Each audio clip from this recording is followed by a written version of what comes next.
The release of the three detained Americans, I think that really paved the way for the summit. Mr. Pompeo was able to confirm the date and time. The summit is going to be about first principles, about the concept of denuclearization. We have to be very firm on how we define a comprehensive denuclearization objective. What is Kim Jong-un's strategy in going to see Xi Jinping for the second time? That Xi Jinping will provide the reward in terms of either sanctions relief. A message that this relationship has been normalized. From the Voice of America, this is Washington Talk. Hello and welcome to Washington Talk. I'm Eunjang Cho. Fast-moving diplomacy is taking place ahead of President Trump and North Korean leader Kim Jong-un's summit. Date and venue for the summit have been set, and 3 Americans are freed by North Korea. Are we getting closer to reaching the goal of eliminating North Korea's nuclear program that threatens the world?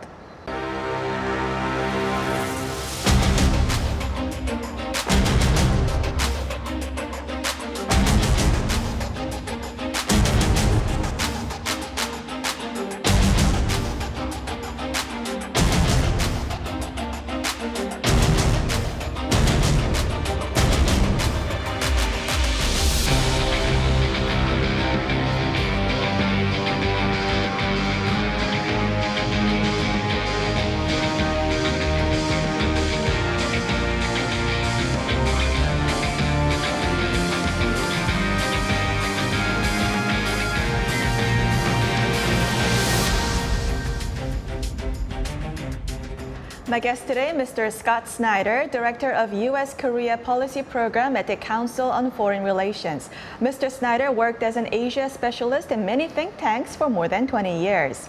Also joining us today, Mr. Frank Jannuzi, President of the Mansfield Foundation and former advisor to the Senate Foreign Relations Committee. Welcome to both of you. Good morning. Thank you.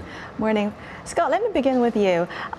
Secretary Pompeo's second visit to Pyongyang, how did this help boost the momentum ahead of the U.S.-North Korea summit?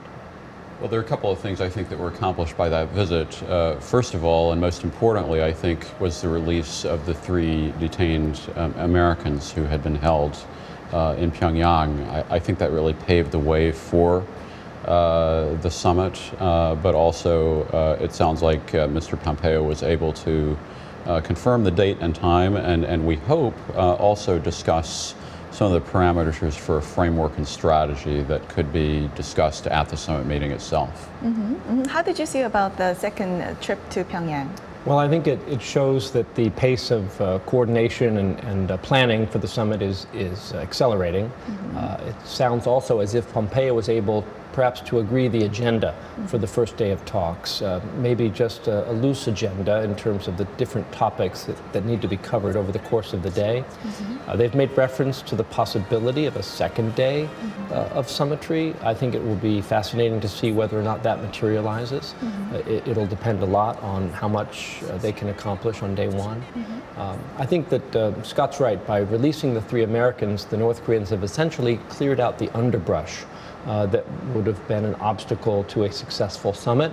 And you can see that President Trump was quite pleased by the gesture, and he thanked Kim Jong-un rather profusely at the airport for this gesture.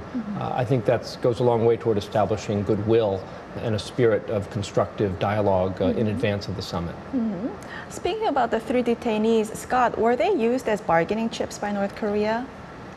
I don't think that that's the best way to frame this, really.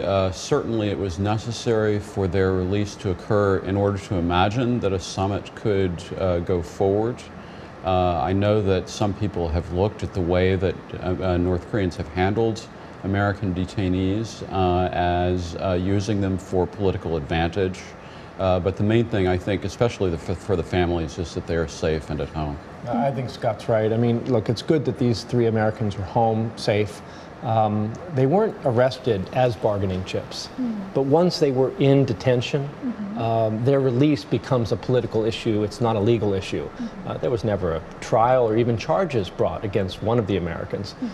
So as soon as they were in detention, they become part of the overall backdrop of political difficulties between the United States and North Korea. That's why it's such a good thing that they are home safely, and we can focus on the frankly more critical issues of peace and denuclearization. Scott, the summit will be held in Singapore. Why is Singapore good for the United States? Well, Singapore is good neutral ground. It's within flying range for Kim Jong-un. It's in Asia, but it's in a country that doesn't have a direct political interest. And so really, I think in terms of setting a location for this summit meeting, it was about eliminating the politically undesirable possibilities and finding a place that has the capability to extend the support that would be needed for a head of state meeting. Yeah, I think Scott's right. I would add a couple of points. One is that the North Koreans actually have a very well-established, sophisticated embassy in Singapore. In fact, a lot of the U.S. Negotiations and dialogue with North Korea occurs through two channels. One of those channels in New York City through the UN mission, the other channel through Singapore. And so the North Koreans trust that venue and trust its neutrality. And from an American perspective, let's not neglect security and logistics. You want a summit venue with a good airport, good health care, extraordinarily good security, and tight coordination with U.S. intelligence and the U.S. military. President Trump told a rally crowd that he expects a very big success, referring to the summit with Kim Jong-un. What do you think, Scott, will be the progress established by the summit? Well, there's no question that this is going to be a historic meeting, the first ever between a DPRK leader and an American leader. And President Trump has hinted that he wants to make progress, we know on denuclearization, but also on peace. And so I think that the critical question is how that is framed, and really how whatever agreement occurs in Singapore extends and kind of builds out the Panmunjom Declaration. We've got a lot of linkages that have to be established between peace building and denuclearization and normalization of relations. And all of that has not yet been done. It's critical that it be done right, and it's critical that it be done in a way that shows tangible progress in all of these areas simultaneously. Frank, do you expect a grand bargain from the summit? No, I think it's very premature to expect any kind of explicit, detailed agreement on denuclearization and peace. I think this summit is going to be about first principles, about the concept of denuclearization and defining the terms, about the general framework within which denuclearization can take place, namely the framework of peace and security assurances and eventually sanctions relief and normalization of ties. So I hope that the substance will live up to even half of the hype of this summit. And I think that we should actually tone down our expectations because if this were easy to do in terms of negotiating a formula for denuclearization, it would have been done 30 years ago. It's been tried. It's been a long, frustrating journey. I don't think that this time around is going to be any easier than previous rounds. So I think there are two worries related to President Trump's approach. One is about the distinction between event and process.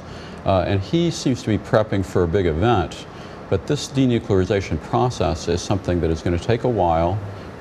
It's going to take a lot of technical effort and support.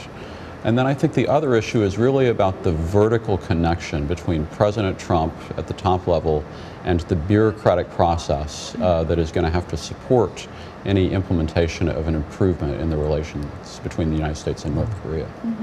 This week, the United States walked out of the Iran nuclear deal, and the National Security Advisor John Bolton said the message to North Korea is that President Trump wants real deal, including all the elements of nuclear development and proliferation.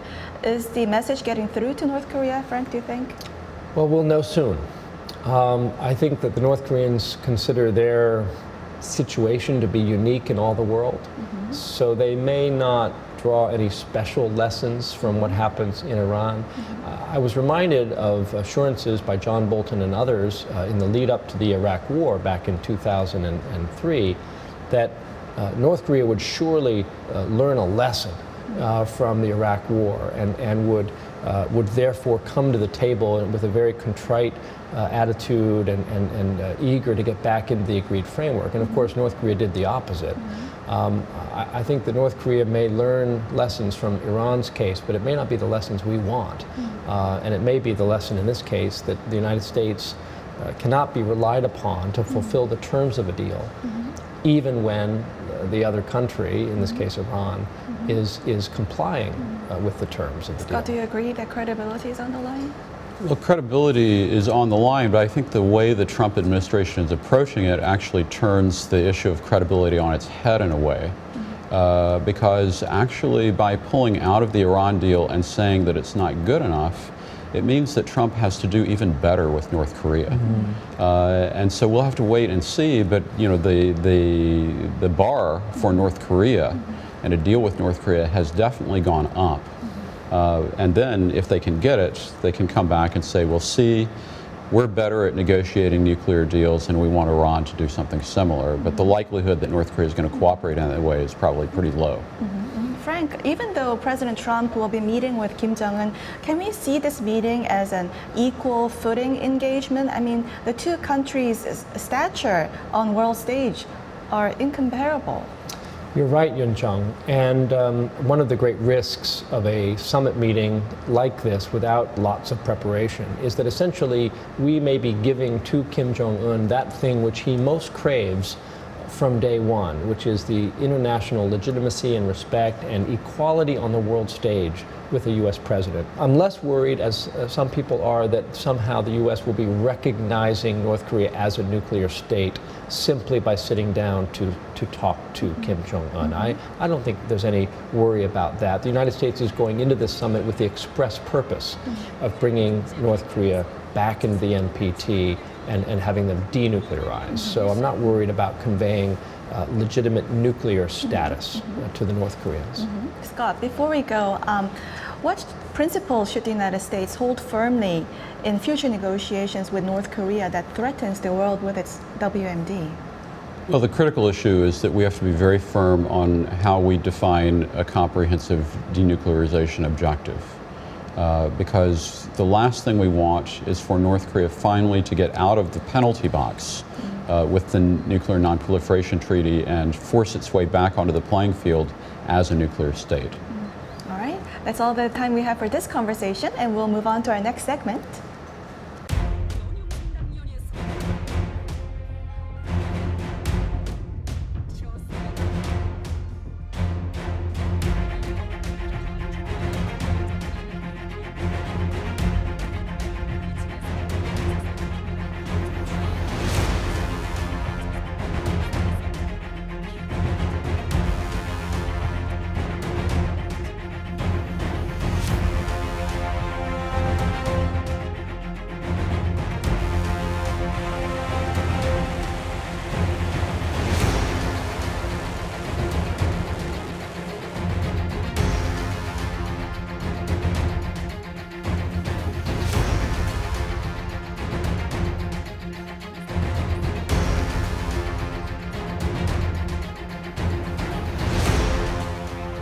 North Korean leader Kim Jong-un flew to Dalian, a second surprise visit in 40 days to meet with Chinese President Xi Jinping. Frank, what is Kim Jong-un's strategy in going to see Xi Jinping for the second time? Well, you know, if you're going to engage in a struggle, you want to secure your flanks. And the most important flank for North Korea is China. So before he sits down with President Trump, he wants to make sure that his relations with China are repaired. It's been a very difficult relationship for all of Kim Jong-un's tenure. There does definitely seem to be a warming trend now.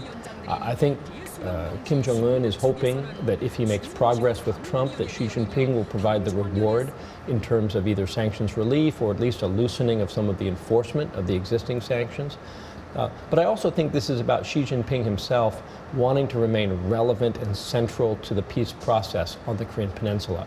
As one of the parties in the Korean War, China has a huge stake in the long-term outcome of the North-South relations as well as North Korea-US relations.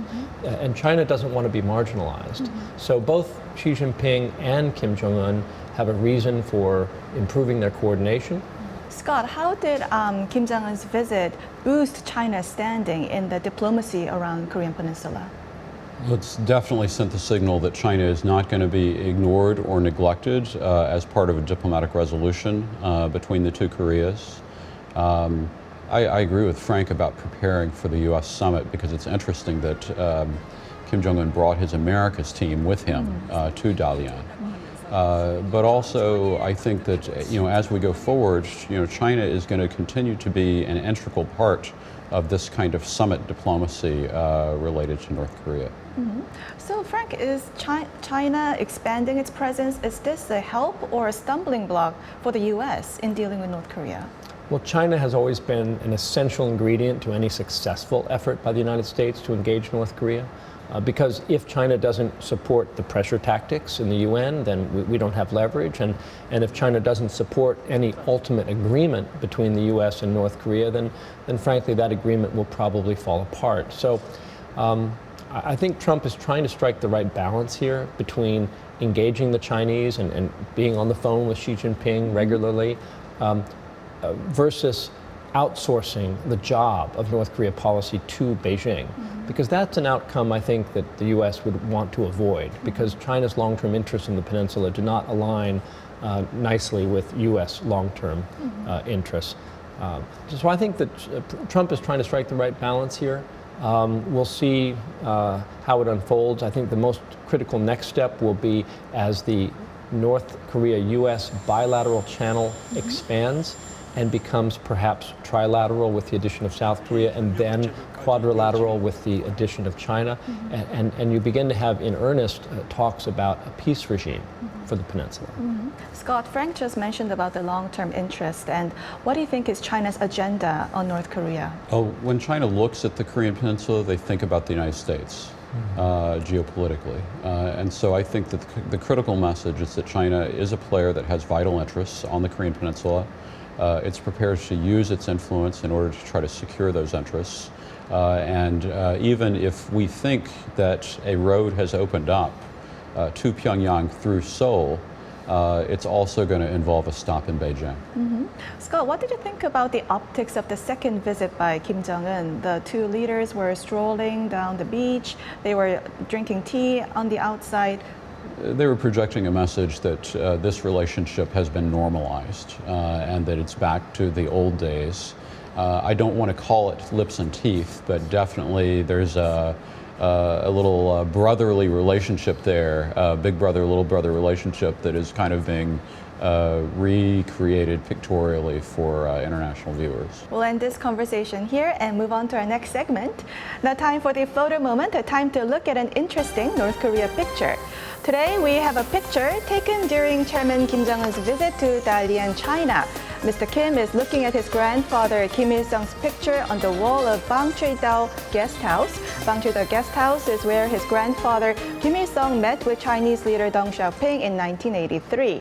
During his 45 years in power, Kim Il-sung visited China more than 30 times to meet with Chinese leaders. Frank, what's your reaction? Well, we know that Kim Jong-un sees himself very much in the mold of his grandfather, and that state TV in North Korea often remarks upon the resemblances and even presents to the North Korean people pictures that are designed to cement that link. So this is interesting both because on Kim Jong-un's face you see almost a kind of a wistful remembering of a past that he never knew about the relationship between China and North Korea. But I think you also see in this picture the portrayal that North Korea very much wants to send forward to its own people, that Kim Jong-un is the living embodiment of the great leader. Scott? I agree that this definitely plays into the narrative that the North Korean media wants to push forward about Kim Jong-un. And I also think that it is a remarkable bit of stagecraft by the Chinese to recognize that Dalian was a place where Kim Jong-un could be following in the footsteps of his grandfather. Well, we'll have to wrap it up here. Frank, Scott, thank you for joining us. Thank you, Eun-jung. Thank you. And this was Washington Talk from the Voice of America, and I'm Eun-jung Cho. Join us next week for more analysis on North Korea.